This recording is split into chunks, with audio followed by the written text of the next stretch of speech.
While you were sleeping, Adam Schefter was not. The huge breaking news during the night. Schefty, take it away.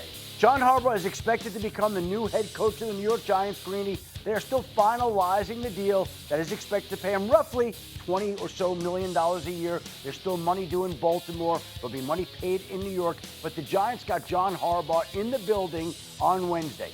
They had him in. They sold the organization as hard as they could. It included meetings with owners. It included meetings with the quarterback, Jackson Dart. And really, from the moment John Harbaugh had been let go in Baltimore, the Giants prioritized him, recruited him, and went after him as hard as you possibly could. There were other teams after him as well. Tennessee, Atlanta. He was supposed to meet with Tennessee today. That meeting's not going to happen. He could have met with Atlanta later this week. That meeting's not going to happen. The meetings that will occur are with the New York Giants, where he will take over and come in with the type of credibility that Dan Reeves once brought this organization when they hired him. That's what they're looking for right now, somebody to restore the order that's been lacking with the cycle of coaches that this team has gone through over the last decade plus. The Giants, if you look at their history, even going back decades, it has really been feast or famine. They've had really good stretches. They had very good years under Dan Reeves for a while. Obviously, Bill Parcells had them at the very top of the mountain for a while. Tom Coughlin lifted them up. Right. And then in between, there have been these deep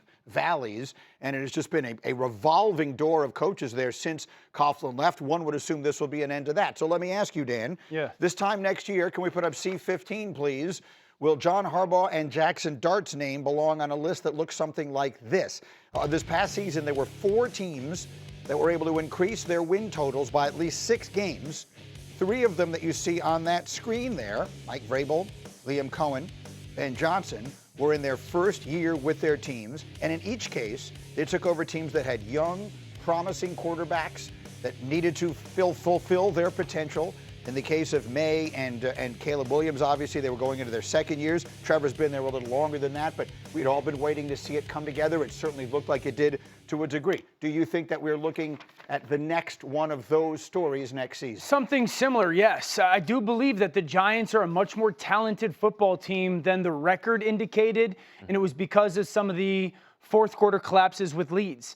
I think, does Todd Monken come on as their offensive coordinator is a huge part of this conversation. It's a massive part, because if it's not Monken, then who? Who's the defensive coordinator? Joe Shane. What is Joe Shane going to be the guy that's making the picks in April? Is that relationship going to stay as it is right now with his role?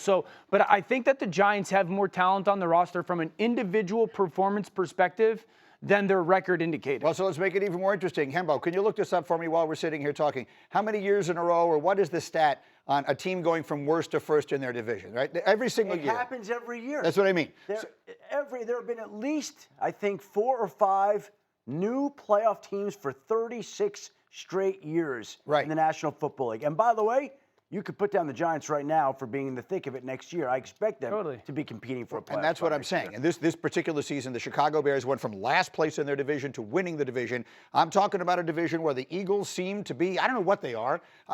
Maybe they're, every other year, maybe they get the offensive coordinator piece right and they put it back together again, or maybe we are seeing some signs of fragmentation there. The Commanders had a disaster of a year. We'll see what winds up happening there.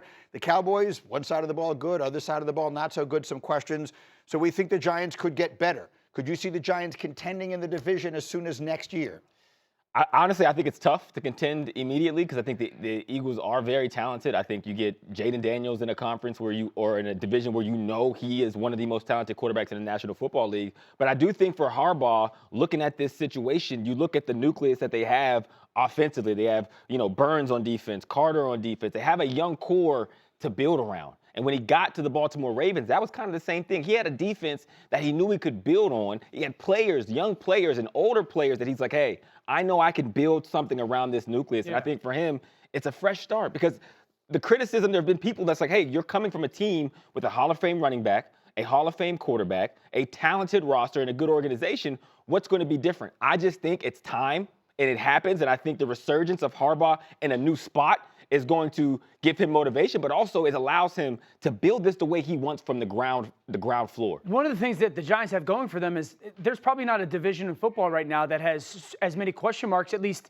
on January 11th or whatever it is, 12th, as the NFC East. Yeah. The Washington Commanders are old. They have a new offensive coordinator who I believe, David Blau, has never called plays before. Correct. They don't have a defensive coordinator as of now. The Dallas Cowboys don't have a defensive coordinator right now. George Pickens is a little bit of unknown, and they're completely over the cap space. The Eagles don't have an offensive coordinator right now. So there's a lot of question marks within the division with talented teams, but that's another advantage that the Giants have, is maybe as good of a chance as anybody.